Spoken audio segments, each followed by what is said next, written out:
करते हैं। तो भगवान विष्णु लक्ष्मी जी को महात्म्य बता रहे हैं गीता का।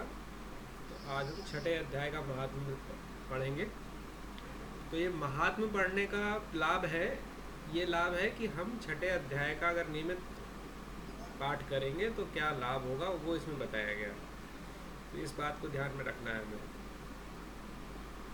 तो भगवान बोलते हैं सुमुखी, अब मैं 6ठे अध्याय का महात्म्य बतलाता हूँ, जिसे सुनने वाले मनुष्यों के लिए मुक्ति करतलगत हो जाती है। गोदावरी नदी के तट पर प्रतिष्ठानपुर पैठण नामक एक विशाल नगर है, जहाँ मैं पिपलेस के नाम से विख्यात होकर रहता हूँ। उस नगर में जानश्रुति नामक एक राजा रहते थे, जो भूमंडल की प्रजा को अत्यंत प्रिय थे।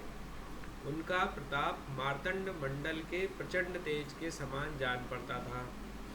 प्रतिदिन होने वाले उनके यज्ञ के धुएं से नंदन वन के कल्पवृक्ष इस प्रकार काले पड़ गए थे, मानो राजा की असाधारण दानशीलता देखकर वे लज्जित हो गए हों। उनके यज्ञ में प्राप्त क्रोडास के रसास्वादन में सदा आसक्त होने के कारण देवता लोग कभी प्रतिष्ठानपुर को छोड़कर बाहर नहीं जाते थे।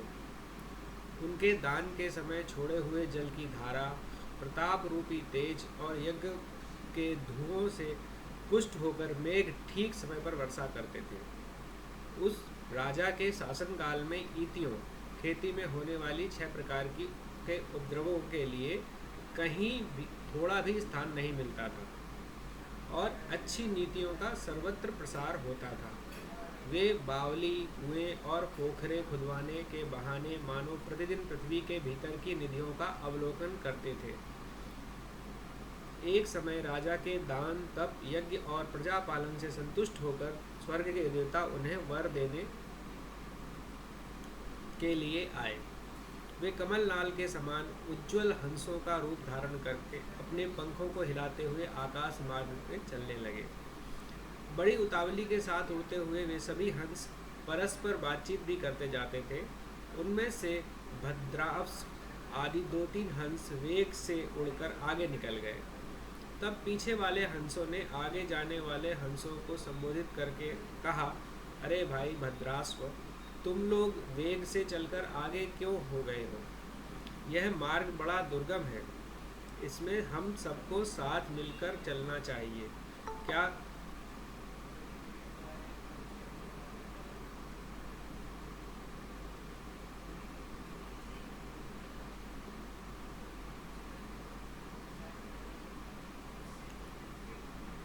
क्या तुम्हें दिखाई नहीं देता? यह सामने ही पुण्यमूर्ति महाराज जानश्रुति का तेज पुंज अत्यंत स्पष्ट रूप से प्रकाशमान हो रहा है।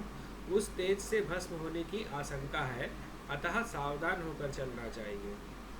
पीछे वाले हंसों के वचन सुनकर आगे वाले हंस हंस पड़े और उच्च स्वर से उनकी बातों की अवहेलना करते हुए बोले, अरे भाई, क्या इस राजा जानश्रुति का तेज ब्रह्मवादी महात्मा रैक्को के तेज से भी अधिक तीव्र है?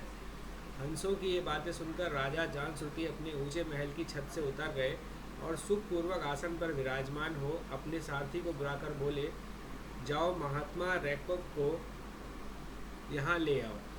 राजा का यह अमृत के समान वचन सुनकर मह नामक सारथी प्रसन्नता प्रकट करता हुआ नगर से बाहर निकला। सबसे पहले उसने मुक्तिदायिनी काशीपुरी की यात्रा की। वहाँ जगत के स्वामी भगवान विश्वनाथ मनुष्यों को उपदेश दिया करते हैं। उसके बाद वह गया क्षेत्र में गया, जहाँ प्रफुल्ल नेत्रों वाले भगवान गदाधर संपूर्ण लोगों का उद्धार करने के लिए निवास करते हैं। तदनंतर नाना तीर्थों में भ्रमण करता हुआ सारथी पापनाशनी मथुरापुरी में गया। यह भगवान श्री कृष्ण का आदि स्थान है, जो परम महान एवं मोक्ष प्रदान करने वाला है। वेद और शास्त्रों में वह तीर्थ त्रिभुवनपति भगवान गोविंद के अवतार स्थान के नाम से प्रसिद्ध है। नाना देवता और ब्रह्मर्षि उसका सेवन करते हैं। मथुरा नगर कालिंदी के किनारे शोभा पाता है। उसकी आकृति अर्धचंद्र के समान प्रतीत होती है। यह सब तीर्थों के निवास से परिपूर्ण है। परम आनंद प्रदान करने के कारण सुंदर प्रतीत होता है। गोवर्धन पर्वत के होने से मथुरा मंडल की शोभा और भी बढ़ गई है।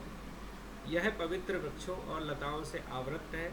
इसमें 12 वन हैं। वह परम पुण्यमय तथा सबको विश्राम देने वाले श्रुतियों के सारभूत भगवान श्री कृष्ण की आधार भूमि है। तत्पश्चात मथुरा से पश्चिम और उत्तर दिशा की ओर बहुत दूर जाने पर सारथी को काश्मीर नामक नगर दिखाई दिया।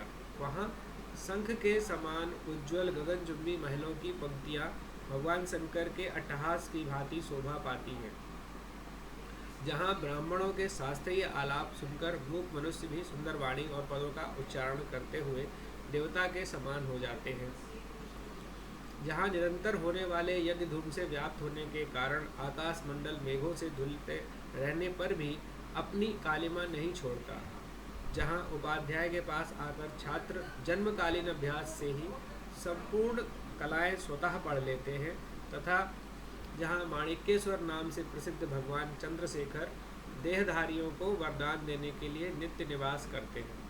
काश्मीर के राजा माणिक्येश ने दिग्विजय में समस्त राजाओं को जीतकर भगवान शिव का पूजन किया था, तभी से उनका नाम माणिक्येश्वर हो गया।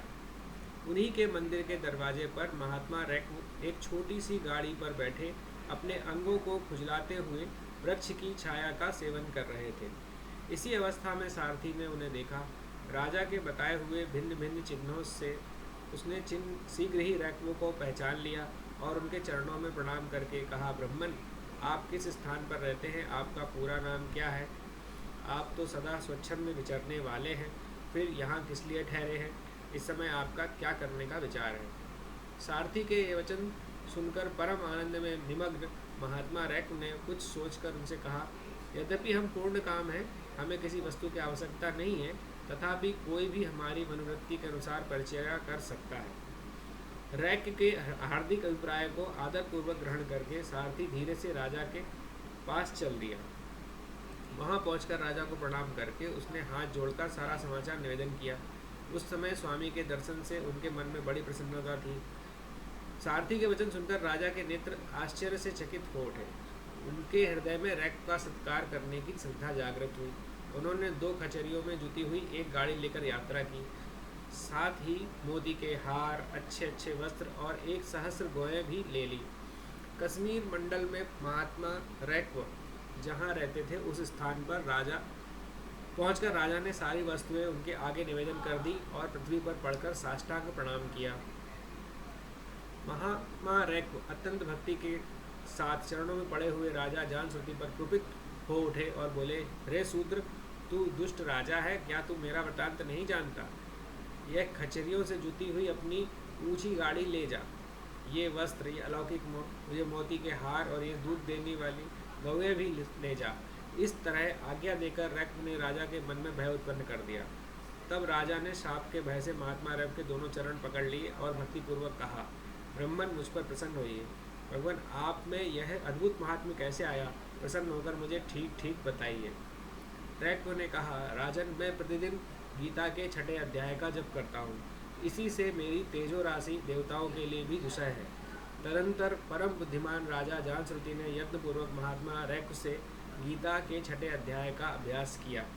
इससे उन्हें मोक्ष की प्राप्ति हुई। इधर रैक्व भी भगवान माणिक्येश्वर के समीप मोक्षदायक गीता के 6ठे अध्याय का जप करते हुए सुख से रहने लगे। हंस का रूप धारण करके वरदान देने के लिए आए हुए देवता भी विस्मित होकर स्वेच्छानुसार चले गए। जो मनुष्य सदा इस एक ही अध्याय का जप करता है, वह भी भगवान विष्णु के स्वरूप को प्राप्त होता है। इसमें तनिक भी संदेह नहीं है।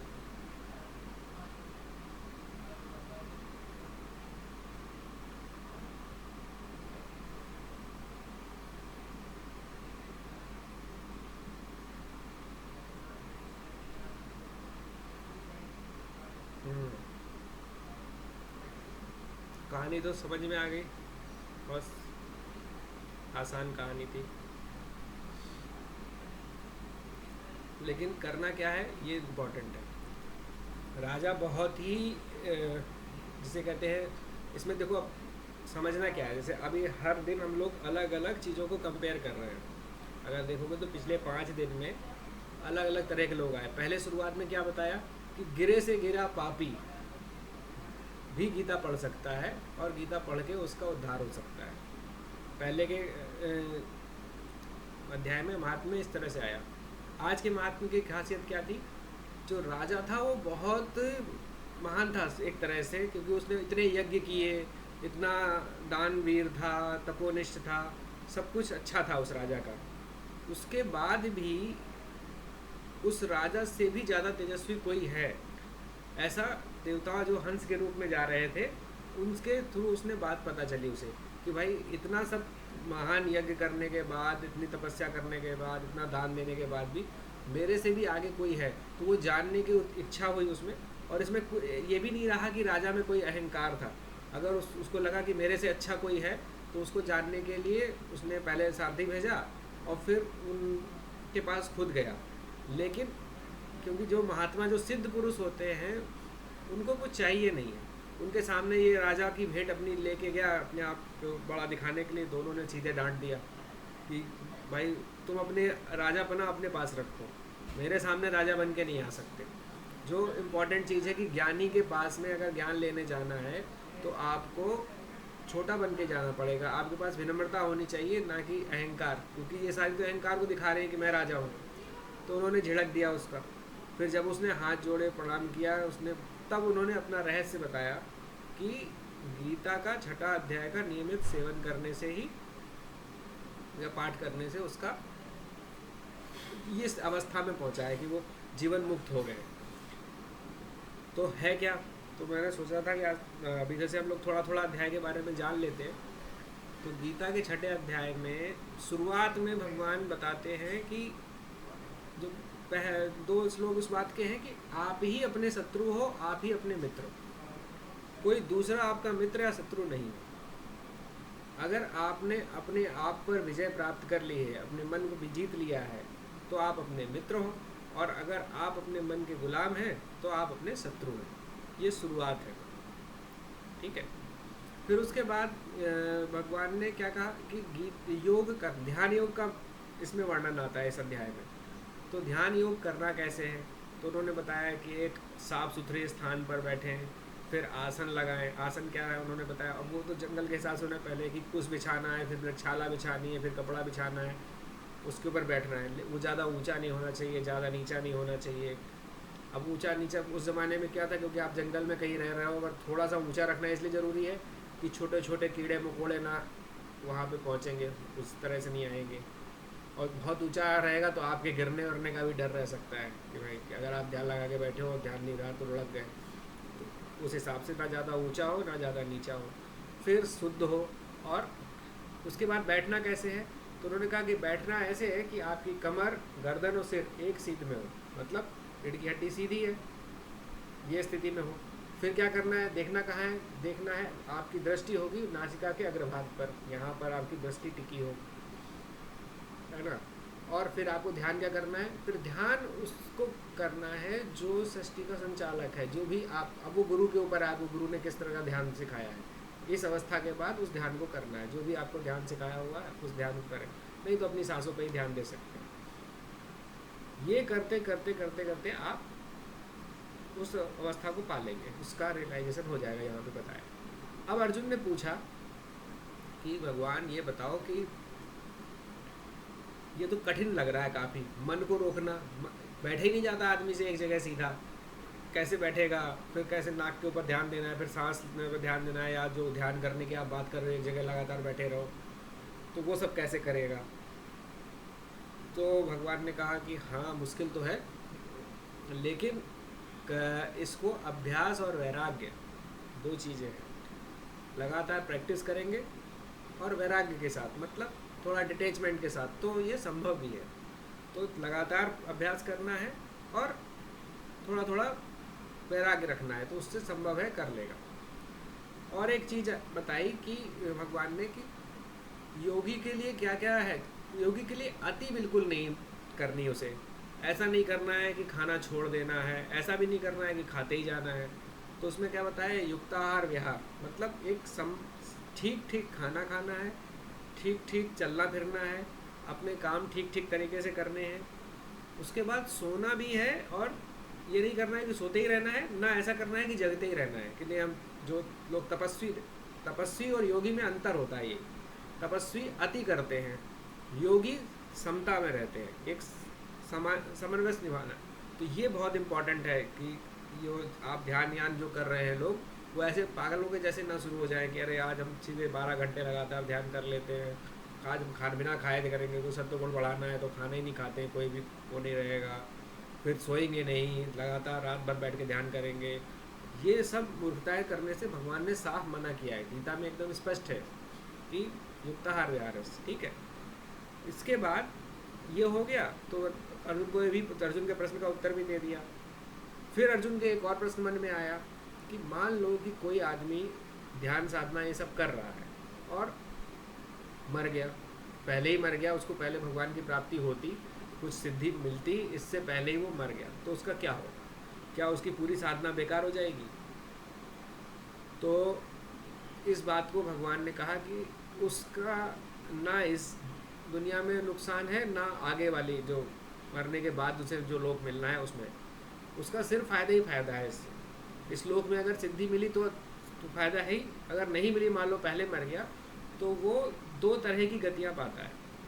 एक गति क्या है, अगर वो उसके अंदर कुछ वासना बची हुई है कि कुछ सुख भोगने की वासना है, तो वो कहाँ जाएगा? वो फिर स्वर्ग या और दूसरे ऊंचे लोकों में जाएगा। वहाँ पे उस जो जैसी वासना है उस हिसाब से भोग करने के बाद वापस धरती पर पैदा होगा, बड़े लोगों के घर में। श्रीमान शब्द इस्तेमाल किया है भगवान ने, मतलब जहाँ पे सुख सुविधाएं उसे शुरू बचपन से ही मिलेंगी।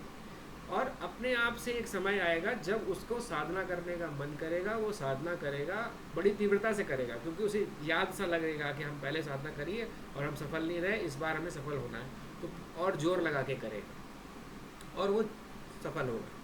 फिर एक दूसरे लोग हैं जिनकी कोई वासना नहीं रहती है, लेकिन वो भी मर गए मान लो, तो वो कैसे पैदा होते हैं? वो किसी ऐसे योगी के घर में पैदा होंगे जहाँ बचपन से ही माहौल ऐसा होगा, वो योगी के घर में रहेंगे, तो वो बचपन से ही उस रास्ते पे चलने लगेगा और वो धीरे धीरे आगे बढ़ता है, वो शुरू से ही आगे बढ़ेगा और उस कर्मों के प्रभाव, पूर्व जन्मों के कर्मों के प्रभाव के कारण बहुत तेज चलेगा इस रास्ते पर और सिद्धि को प्राप्त कर लेगा।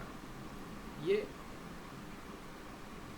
कहा जाए छोटा सा समरी है 6ठे अध्याय का, जो मैंने थोड़ा सा समझा दिया, ताकि ये पढ़ना है, मेन चीज़ ये है जिसके लिए हमने महात्म्य पढ़ा है, तो ये हम बार बार जब पढ़ेंगे तो हमें फ़ायदा होगा। और पढ़ने का फ़ायदा नहीं, मतलब जो उसमें बताया गया वो करना है, ध्यान योग करने से।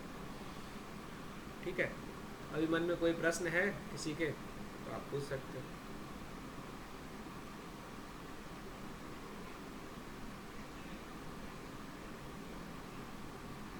आज तो लग रहा सब मुक्त हो गए पहले ही।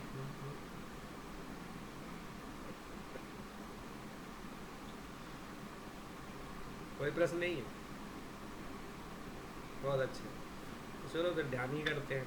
ध्यान योग का अध्याय है तो ध्यान। हमको तो हमने इसी बारे में तो पढ़ ली जी, गीता कई बार पढ़ ली। हाँ। हमारी समझ में कुछ नहीं आया।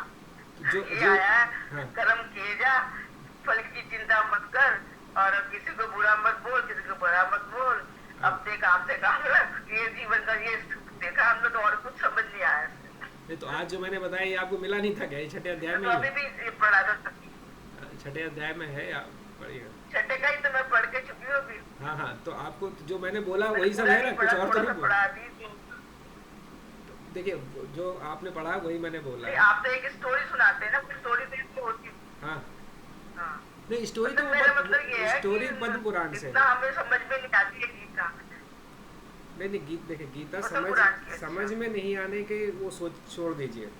वही बात है ना कि हम ये पहले से पहले अपने दिमाग से बात निकाल देनी है हम सब लोगों को कि गीता हमें समझ में नहीं आ रही, गीता पढ़ना मुश्किल हो रहा है, ये करना मुश्किल हो रहा है, मैं ये नहीं कर पा रहा, वो नहीं कर पा रहा, ये सब छोड़ दीजिए।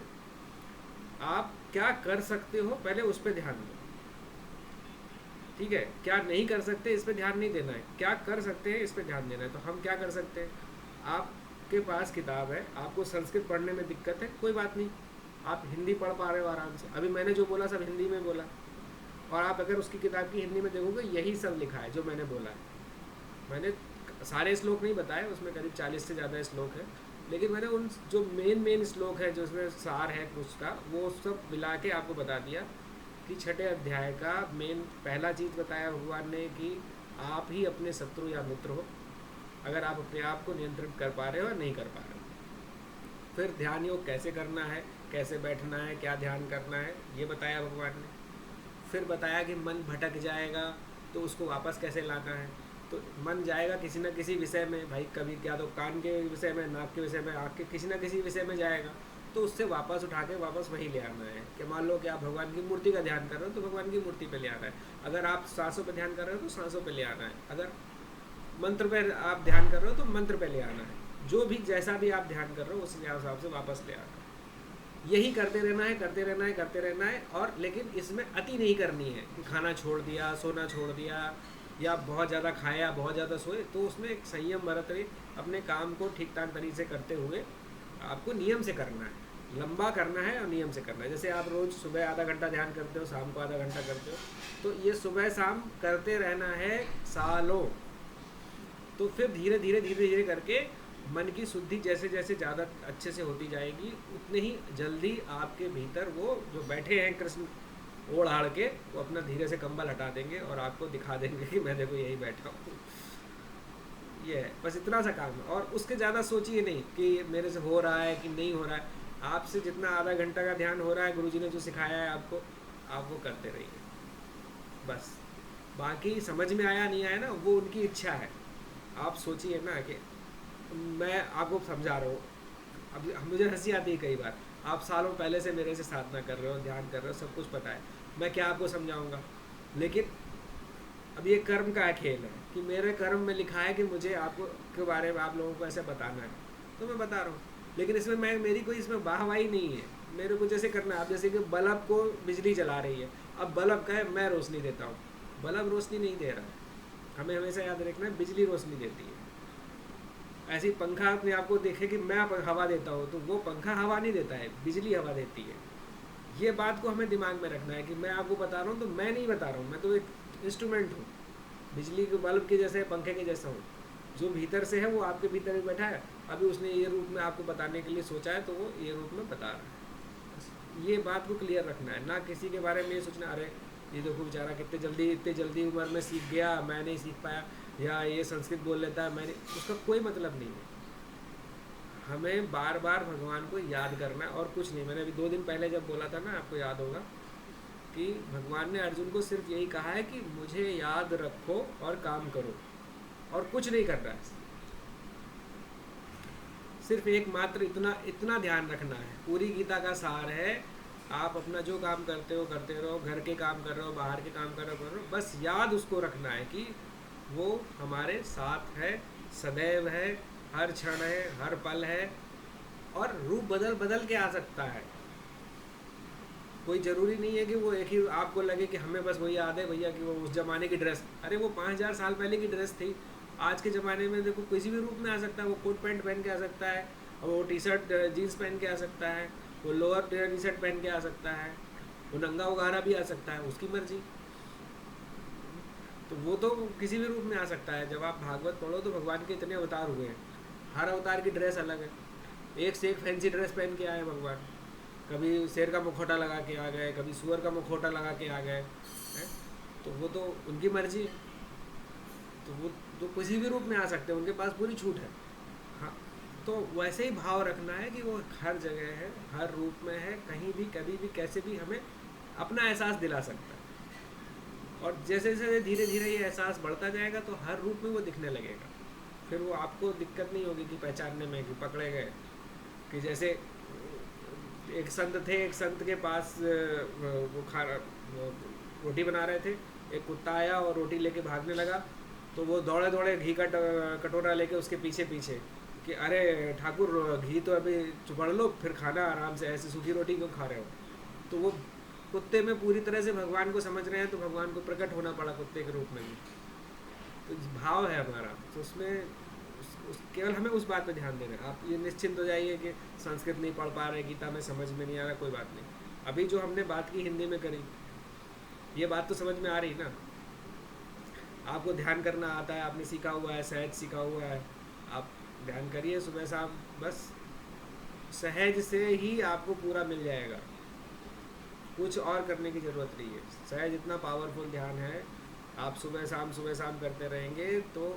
और उसके बाद में समर्पण कर दीजिए। जैसे होता क्या है ना, हम लोग अटक क्यों रहे हैं? गुरुजी बोलते हैं कि हम लोग, ये जो शरीर है ना वॉशिंग मशीन है, हर बार जन्म जन्म लेता रहना पड़ेगा जब तक गलतियां सुधारेंगे नहीं। कि एक बार साफ होके गए, फिर गंदा कर लिया, फिर साफ होते हैं, फिर गंदा कर लेते हैं। तो गंदा ना करें, वो काम करना है। तो हम लोग अपनी जो गलतियां हैं उन्हें अगर समर्पित कर दें, जैसे बहुत अच्छा श्लोक है, अभी मैं, आप पता नहीं आप थी नहीं, 3 दिन पहले मैंने ध्यान कराया था, सारे कर्म समर्पण करने वाला। उसमें क्या है, कायेन वाचा मनसेन्द्रिय व बुद्ध्यात्मना व कृते स्वभावात् करोमि यद्यत् सकलम परस्मै नारायणति समर्पयामि। अब ये श्लोक हम लोग लगभग रोज सब पूजा पाठी लोग पढ़ते हैं। इसी पर मैंने ध्यान कराया था। कायन का मतलब शरीर से होने वाले कर्म समर्पित हैं, वाचा वाणी से होने वाले कर्म समर्पित हैं, मनसा मन से होने वाले कर्म समर्पित हैं, इंद्रियों से होने वाले कर्म समर्पित हैं, बुद्धि से होने वाले कर्म समर्पित हैं। फिर प्रकृति और स्वभाव, प्रकृति का मतलब गुण, जो तीनों गुणों के कारण हमारे से कर्म होते हैं, वो समर्पित हो गए। स्वभाव, जन्म जन्मांतरों के जो संस्कार हैं उनके कारण से हमें जो स्वभाव मिला है, उसके कारण से जो हम कर्म करते हैं, वो समर्पित। तो आप पूरी तरह से शुद्ध हो जाते हैं। फिर उसके बाद कोई कर्म नहीं बचा, फिर आप एकदम शुद्ध शांत होकर के आप बैठ जाइए, कुछ नहीं है फिर आपके पास। फिर वही बचता है जो स्वयं नारायण है, वही इधर है, वही उधर है। लेकिन वहाँ पहुँचने के लिए ऐसे ऐसे याद कर करके रोज़ सुबह शाम जो याद करके, हाँ मैंने ये कर्म किए हैं, समर्पित है। जैसे फूल चढ़ाते हैं, हमारे पास सबसे सुंदर फूल है अपने कर्म। अच्छे बुरे टेंशन नहीं लेना कि हम कल गाली दे के आए थे उसको, बड़े प्रेम से भगवान हमने जो उसे गाली दी थी वो आपको समर्पित। अब जब आपने भगवान को वो गाली चढ़ा दी ना, तो फिर वो पाप नहीं है, फिर वो उसका फल नहीं मिलेगा। लेकिन गाली नहीं चढ़ाई, फिर जैसे आप वो दान दे के आए थे, वो भगवान जो दान दे के आए थे वो कर्म भी आपको समर्पित है। तो अब आप दान का भी आपको पुण्य नहीं लेना है। जब पाप का फल नहीं लेना है तो पुण्य का भी फल नहीं लेना है। तब जाके हम उनके साथ बैठने की स्थिति में आते हैं कि हाँ अब हमारे ठाकुर जी बैठे हैं, अब आप सामने बातचीत कर सकते हैं। पहले एकदम फ्री हो जाओ, दुनियावी जितने भी हैं पाप पुण्य का झगड़ा है वो सब फेंक दिया, इस भाव से बैठ। ठीक है, तो आप ये मत सोचिए कि गीता समझ में आ रही है नहीं आ रही, वो तो समझाने की जिम्मेदारी उनकी है, हम क्यों परेशान हैं। हमारा काम था पढ़ना। जैसे हम एकादशी का व्रत करते हैं जी। तो हमारे कहते गुरु जी के कि उस दिन आप एक व्रत ले लो, व्रत का नहीं कि भाई मेरे को किसी से फोन पे बात नहीं करनी है। आप किसी से फोन पे बात करेंगे तो हो सकता है कुछ हमारे से चुगली निकल जाए, कुछ उससे निकल जाए। तो मैं जिस दिन व्रत करती हूँ उस दिन अपना फोन किसी को ना करती हूँ, ना उठाती हूँ। बहुत बढ़िया। बिल्कुल कि भाई मैं किसी को कुछ बोल दूँ, कोई मुझे बोल दे, इससे मेरा कर्म हो जाएगा। ऐसे सिखाते हैं कि आप ऐसे ऐसे चीजें करिए। बिल्कुल सही बोल रहे हैं। एकादशी के व्रत पे। हाँ, जैसे अब इससे क्या है कि धीरे धीरे आपकी थोड़ा सा अवेयर, जो कुल मिला के करना क्या चाह रहे हैं कि आपको होश में रखना चाह रहे हैं कि आप होश में रहें। जितना होश में रहेंगे तो उतनी गलती कम करेंगे। एकादशी के दिन आपने होश रखा, अब ये होश हर दिन रखना है। उम्र के हिसाब से हमारे बहुत। हाँ हाँ, बिल्कुल सभी के लिए। अब जैसे हमारे को एक नाम मंत्र होता है, एक नाम होता है, नाम जप। हाँ। तो जो कहते हैं कि ज्यादा तो साथ में नाम जप है। मंत्र तो हमें भी गुरुजी ने दिया, हमको 2 बार बैठेंगे अपने माला से फेर लेते हैं। पर जो नाम जप है ना हमारा, मैं आपसे भी बात कर रही हूँ तो मेरा अंदर नाम जप चल रहा है। मैं घर में खाना बना रही हूँ, झाड़ू लगा रही हूँ, बिस्तर उठा रही हूँ, तो मेरा वो नाम जप चलता रहता है। बस रात को सोते भी चलता है। फिर आपको कुछ सब करने की जरूरत ही नहीं है ना। आप देखो पहले से आप सिद्धावस्था में हो। इसीलिए नाम जप भी, नाम जप भी करो, इतनी पूजा भी नहीं होती, कोई बात नहीं, मेरी नाम जप चलती है। हाँ, अब नाम जप में क्या है कि नाम जप में चल रहा है। अच्छा, ये बोलते ना राधे राधे बोलो, कुछ कोई कुछ। हाँ हाँ हाँ, समझ गया आपकी बात को। वो आदत पड़ जाती है अपने आप। लेकिन उसमें क्या है ना, उसमें हमें अपना उनके साथ जो संबंध है ना, जैसे जैसे संबंध हम बढ़ाते जाएं तो नाम जप की जो वो प्रगाढ़ता है ना, कि वो आग सी लग जाए, वो हो जाती। एक होता है मैकेनिकल चल रहा है कि इसमें आपका कुछ नहीं कर रहा है, चल तो रहा है लेकिन होश नहीं रहता है। अब होश भी नहीं है और कोई चीज़ चल रही है तो फिर उसकी ताकत कम हो जाती है। अगर उसको जितना होश को डालते जाएंगे आप उस चीज़ में, जितना होश बढ़ता जाएगा। जैसे आप अभी बोला ना उन्होंने गुरुजी ने कि आपको फ़ोन नहीं इस्तेमाल करना है कि गलती से ना कुछ उल्टा सीधा बोल दे, तो उसी तरह से है कि ऐसे ही कि नाम को जब हम ले रहे हैं तो एक प्रेम हमारा उसमें जुड़े।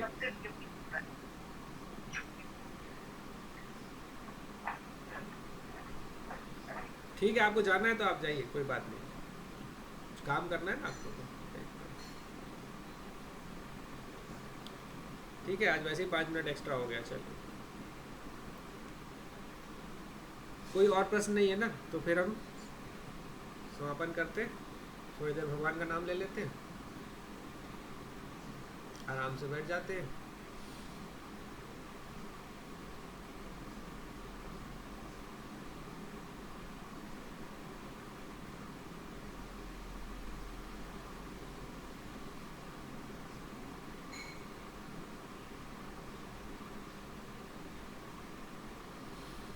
ओम नमो भगवते वासुदेवाय।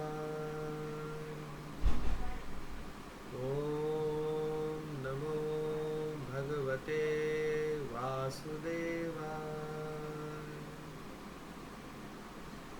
ओम नमो भगवते वासुदेवाय। ओम नमो भगवते वासुदेवाय। ओम नमो भगवते वासुदेवाय।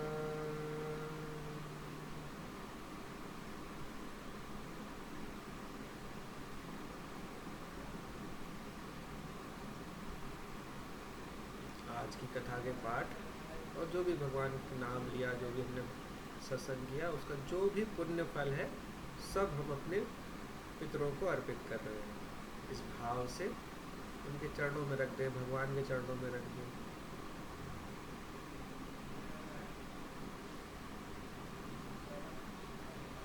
और ये भाव करें कि आपके पितर आपको आशीर्वाद दे रहे हैं, वो बहुत प्रसन्न हैं आपसे।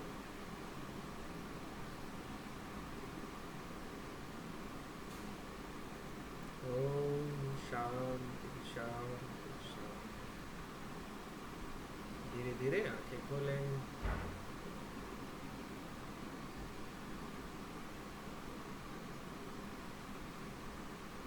ठीक है, तो कल 7वें अध्याय के साथ मिलेंगे। गुरुदेव।